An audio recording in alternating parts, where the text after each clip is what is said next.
يهدي الحائرين ضياء. السلام عليكم ورحمة الله وبركاته. بسم الله الحمد لله والصلاة والسلام على رسول الله سيدنا محمد بن عبد الله وعلى آله وصحبه ومن والاه ولا حول ولا قوة إلا بالله. أما بعد فيا أيها الحاضرون والحاضرات أوصيكم ونفسي بتقوى الله فقد فاز المتقون. Kita lanjutkan. Sayyid Asy'ari Abdullah bin Al-Haddad mengajarkan kita selanjutnya adalah untuk kita memiliki wiridan atau zikir khusus dari bacaan Al-Quran. Kita dianjurkan untuk membaca Al-Quran yang dawam, sampai ditegaskan sama Rasulullah, janganlah rumah kalian dijadikan sebagai kuburan. Rumahnya bagus tapi seperti kuburan. Para sahabat bertanya, kenapa bisa jadi sebagai kuburan? Rumah yang di dalamnya tidak dibacakan Al-Quran maka seperti kuburan. Seyogianya yang namanya sholat fardu itu sunnah muakkadnya di masjid jamaah, tapi ketika sholat sunnah dianjurkan untuk di rumah. Bahkan muridnya Habib Umar bin Khattab itu ketika mengunjungi rumah muridnya itu, beliau mendapatkan kesejukan, bukan karena ada AC-nya, kenyamanan. Ternyata ditanya kenapa, saya bacakan Al-Quran sampai khatam di setiap ruangan yang ada di rumah saya, kecuali mirhad, kecuali kamar mandi. Bahkan dianjurkan kalau bisa 3 hari khatam. Subhanallah. Sedikitnya adalah sehari 1 juz. Wa'alam dan ketahuilah anna Al-Quran, bahwasanya Al-Quran huwal bahrul muhit, adalah lautan yang dalam, lautan pengetahuan, lautan ilmu, lautan hikmah. Muhit itu dalam sekali. Wa minhu, dan dari Al-Quran tersebut tastakhriju jawahirul ulum, keluar atau dikeluarkan, di situ ada permata-permata ilmu pengetahuan. Wa nafisul hukum, dan pemahaman-pemahaman yang sangat bermanfaat sekali, nafisah. Wa man fataha lahu tariqul fahmi, wa man fataha lahu tariqul fahmi fihi minal mu'minina, dan fathuhu, dan barang siapa orangnya yang telah dibukakan baginya tariqul fahmi fihi, jalan memahami Al-Quran, minal mu'minina, dari orang-orang mukmin yang lain yang banyak, dan fathu, maka sungguh mendapatkan pembukaan yang luar biasa. Wa tamma nuruhu, dan dia memperoleh cahaya yang sempurna. Wa tasa'a ilmuhu, dan menjadi luas ilmunya. Wa sarala yang la yamallu qira'atuhu, dan menjadi dia tidak akan pernah bosan dalam membaca Al-Quran, lailan wala nahar, baik malam ataupun siang. Li'annahu qad wajada fihi maqsuduhu wa ghafara minhu bimadlubihi. Kenapa? Karena sesungguhnya orang tersebut telah mendapatkan apa yang dimaksud di dalam Al-Quran, wa ghafara minhu bimadlubihi, dan memperoleh keuntungan karena mendapatkan apa yang dia cari. Wa hadhihi sifatul murid as-shadiq, dan inilah sifatnya seorang murid yang betul, yang benar. Wa qala Syekh Abu Madin radhiyallahu anhu, dan berkata Syekh Abu Madin, la yakunul muridu muridan hatta yajidu fil Qur'ani kulla ma yurid. tidak menjadi seorang murid itu tidak akan menjadi seorang murid sehingga dia mendapatkan apa yang ia cari dalam Al-Quran. Maka subhanallah, Al-Quran merupakan sumber pengetahuan, sumber hukum bagi kita umat Islam. Membacanya saja mendapatkan pahala. Bahkan hanya yang mendengarkannya saja dapat pahala. Dan dalam firman-Nya, "Idza quri'al Qur'an fastami'u lahu wa ansitu la'allakum turhamun." Dan jika dibacakan Al-Qur'an, ansitu, dengarkan, pahami agar mendapatkan rahmat. Dan ini Al-Quran. Dan Ramadan adalah merupakan syahrul Quran, bulan Al-Quran. Maka rugi sekali orang-orang yang tidak berusaha untuk menghatamkan Al-Quran ketika bulan Ramadan. Sampai Rasulullah SAW bersabda, kita semua ini kangen, pengen semuanya masuk surga. Pengen semuanya masuk surga. Sampai akhirnya Rasulullah menjelaskan, bukan kita yang pengen. Dan sebuah hadis Rasulullah bersabda, bahkan surga itu pengen. Qala Rasulullah SAW, al-jannatu mustaqatun di arba'ati nafar. Surga itu kangen untuk dimasuki 4 golongan orang. Yang pertama adalah talil Quran, orang yang membaca Al-Quran. Yang kemudian yang kedua adalah hafizul lisan, orang yang menjaga lidahnya.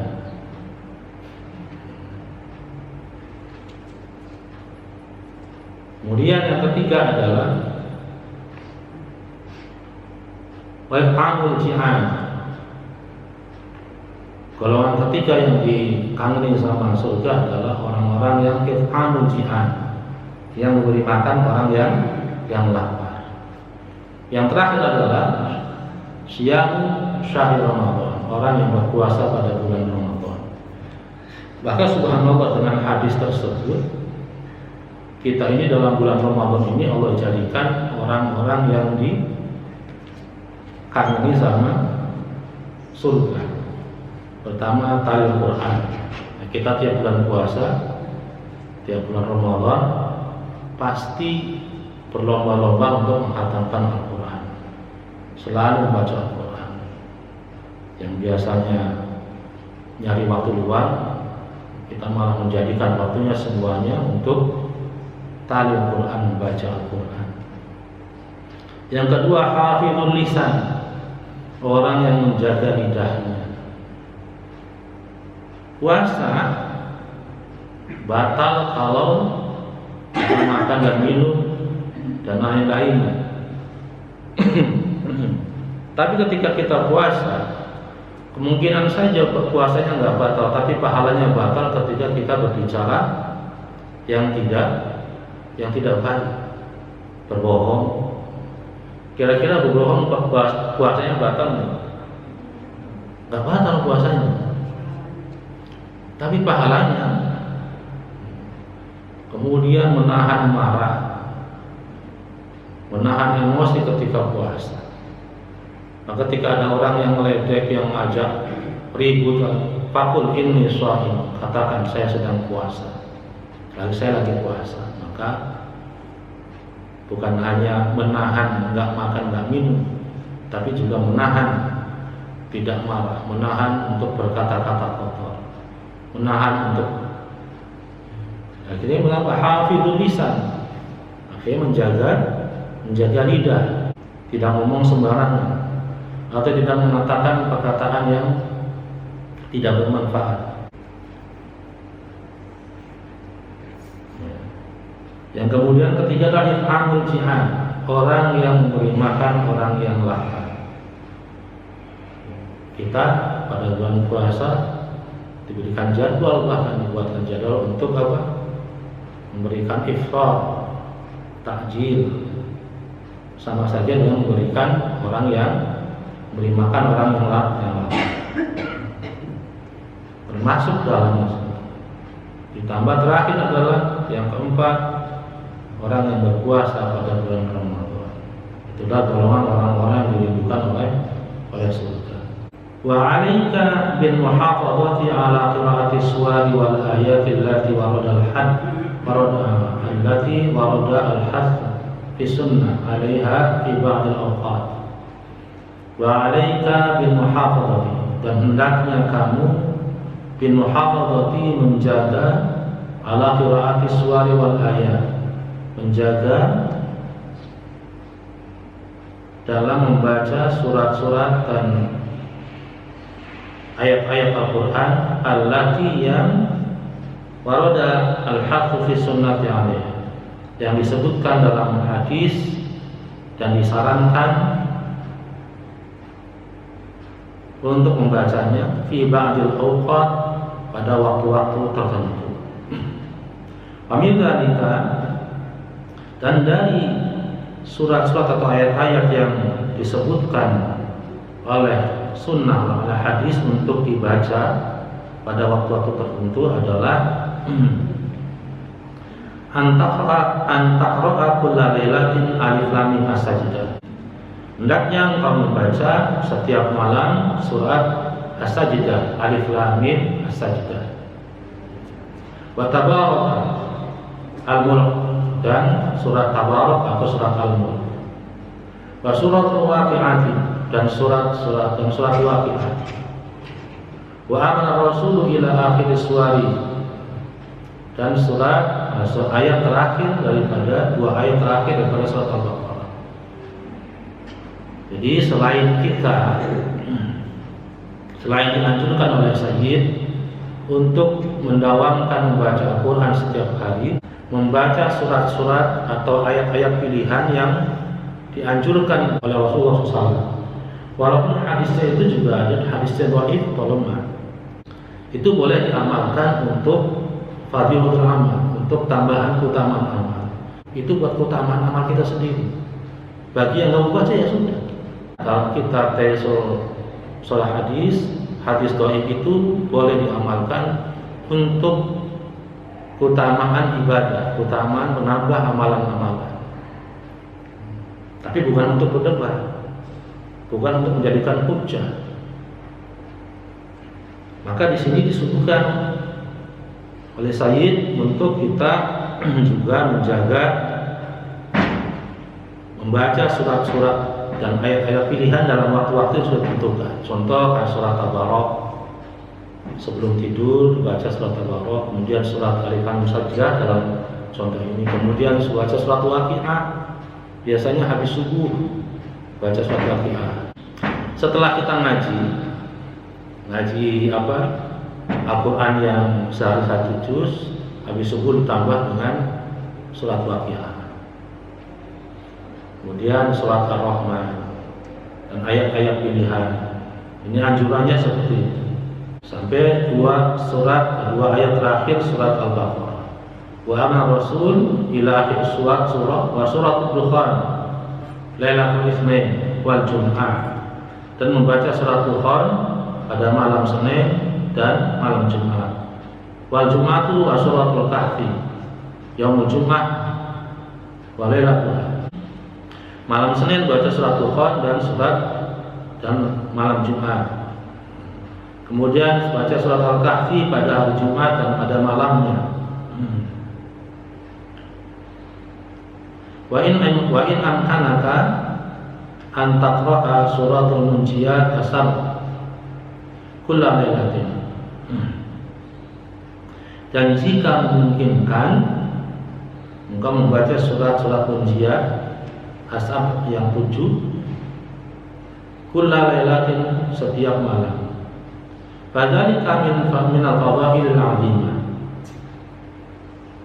dan itu merupakan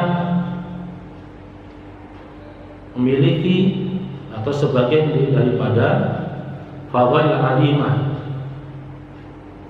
keutamaan yang besar.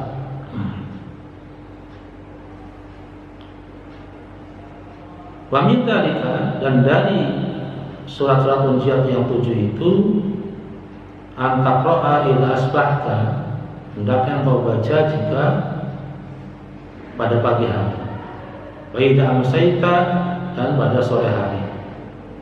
Apa itu yang baca? Awailul hadid wa khawatimul hasyr wal ikhlas wal mu'awwidhatain, yaitu awal-awal dari surat hadid dan ayat-ayat terakhir dari surat Al-Hasyr, wal ikhlas wal mu'awwidhatain, surat Al-Ikhlas dan surat Mu'awwidhatain, salasan, 3 kali.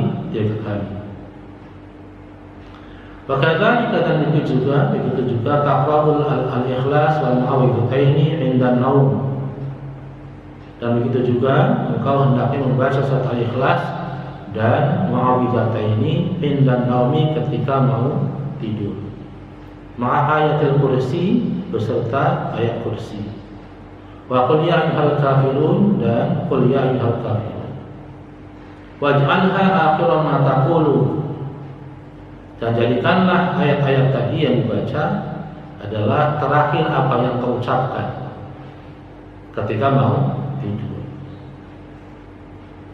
Wallahu yaqulul haqq wa huwa yahdis sabil, dan Allah adalah sebaik-baik yang mengatakan kebenaran, wa huwa yahdis sabil, dan Allah lah yang memberikan petunjuk ke jalan yang benar. Jadi di sini ada anjuran-anjurannya dari Sayyid untuk kita menjaga apa yang kita dapatkan dari para ulama yang bersumber dari hadis-hadis Nabi. Biasanya ketika kita datangi ulama berkonsultasi, pengen supaya lancar usahanya, kemudian dianjurkan membaca surat Waqiah habis subuh, atau surat Al-Fatah, inna fatahna laka fathan mubina. Kita jaga, kita dawamkan. Maka nawaitunya untuk istiqomah untuk dakwah. Ada hadisnya enggak? Ada, tapi dhaif. Sekali lagi, kalau hadis dhaif boleh diamalkan untuk fardhul a'mal. Kemudian niat yang betul karena Allah Ta'ala, nanti Allah akan berikan sendiri. Rahasia apa? Namanya rahasia itu sesuatu yang tidak bisa kita ketahui tiba-tiba saja, mendapatkan karunia ini, mendapatkan karunia itu. Bi'uyubi nafsika, memperlihatkan apa? Memperlihatkan aib-aib kamu. Wa afatu amalika, dan kekurangan amalan-amalan kamu. Wa makalidu anuka, jadi dianjurkan oleh Habib, oleh Sayyid kita untuk mengaji ilmu yang bermanfaat. Ilmu apa saja? Ilmu yang menjadikan kita mengetahui, sehingga ibadah pada Allah makin yakin bahwasanya Allah Maha Kuasa, Allah Maha Penyayang, dan segala macam apa yang Allah takdirkan untuk kita adalah yang terbaik. Cuman kadang kita karena kurangnya ilmu pengetahuan kita, kadang kita nggak terima.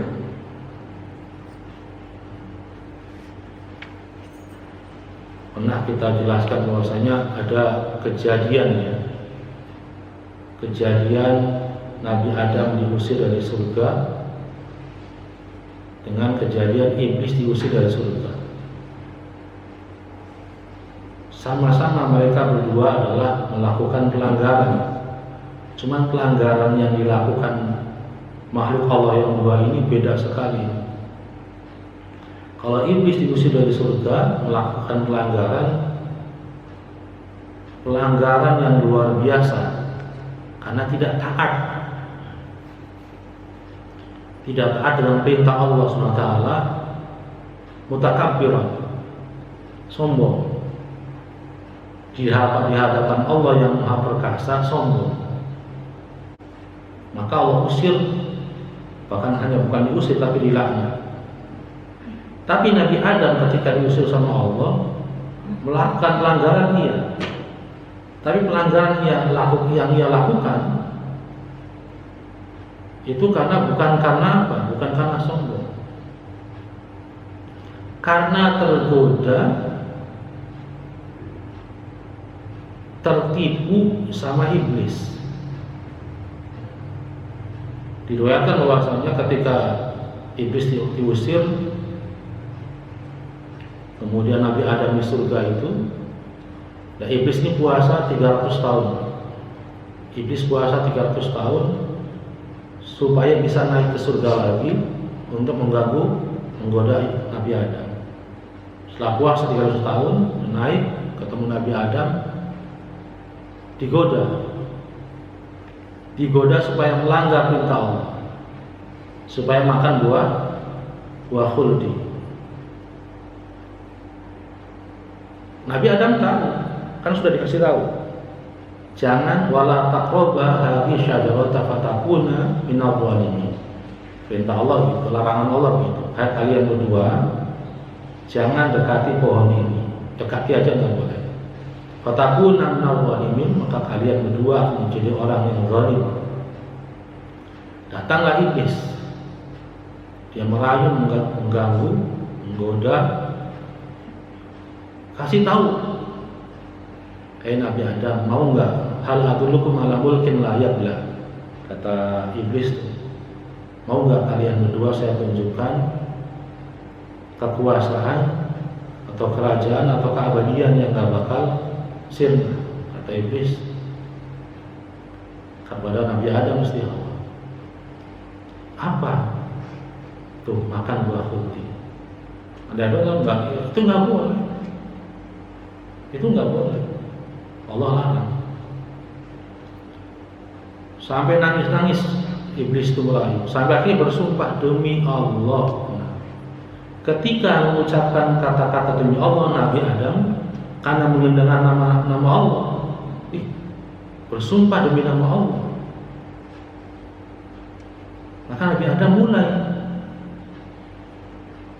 Jadi pelanggaran yang dilakukan Nabi Adam itu bukan karena ingin melanggar, tapi karena saking tertipu oleh iblis yang menyebut nama Allah tadi, maka diambil itu.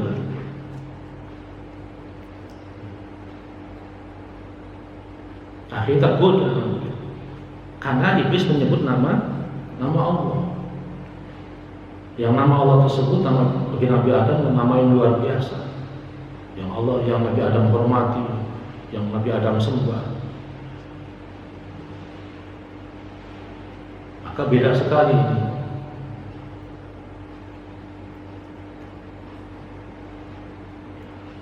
Di kitab ini juga dianjurkan untuk kita supaya mempunyai amalan, yaitu menambah ilmu pengetahuan yang bermanfaat, yang dengan ilmu tersebut kita mengetahui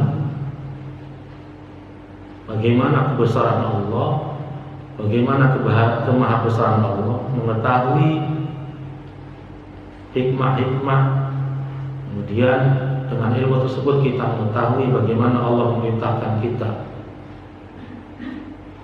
apa yang Allah larang untuk kita.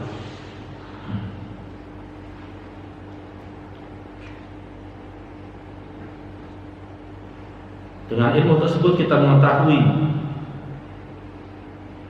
untuk taat sama Allah, sehingga menjadikan hati kita menjadi zuhud terhadap dunia. Kemudian juga hati kita lebih cenderung kepada senang pada akhirat. Dan dengan ilmu tersebut kita mengetahui aib-aib kita dan kurangnya amal-amalan kita, kurangnya ibadah kita. Wa makayidul aduwika, dan dengan ilmu tersebut kita mengetahui makayid itu tipu daya musuh kita, yaitu syaitan.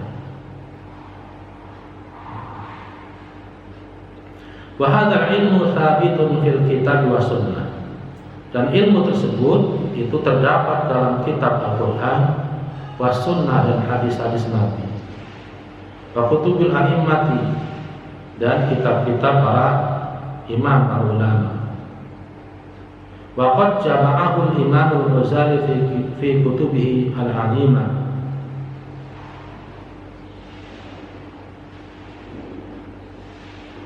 Dan telah dikumpulkan oleh Al-Imam Ghazali fi kutubil azimah dalam karangan-karangan karya-karya kitab yang besar, Al-Qadir Kabirah, Al-Khatirah,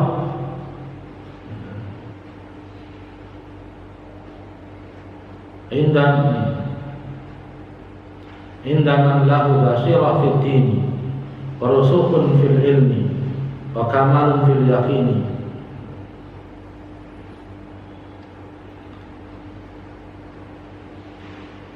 Bagi orang yang memiliki basirah dalam agama, warusukhun fil ilmi dan senang dalam ilmu, wa kamalun fil yakin dan memiliki keyakinan yang sempurna, wajibun ala maqali'atiha in kanat laka himmatun fi suluki thariqi wa rabbatun fi wusuli ila maratibil at-tahqiq. Wajibun ala maqali'atiha, maka rajinlah kalian untuk mengajinya, mempelajarinya. Ingatlah himmatun, jika engkau memiliki himmah atau kemauan, fi suluki thariqin, dalam menjalani jalan menuju Allah, wa rabbatun fil wusuli ila maratibit tahqiq, dan senang untuk sampai ke derajat hak. Waqad infaradat al-kutub al-Ghazaliyah min baini kutubil muhaqqiqin min as-sufiyah bil jam'i wa tahrir wa husul at-ta'thir fi zaman al-qasiyah. Waqad infaradat al-kutub al-Ghazaliyah, ini masih menerangkan tentang karangan Imam Ghazali. Syahid tadi menganjurkan kita untuk mempelajari, mengaji kitab-kitab karya Imam Ghazali.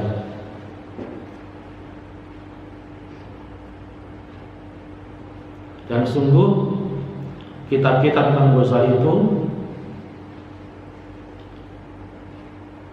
sendiri, yaitu min bainal kutubil muhaqqiqin min as-sufiyah, dan merupakan kitab-kitab yang disusun untuk orang-orang yang ingin mendalami ilmu tasawuf,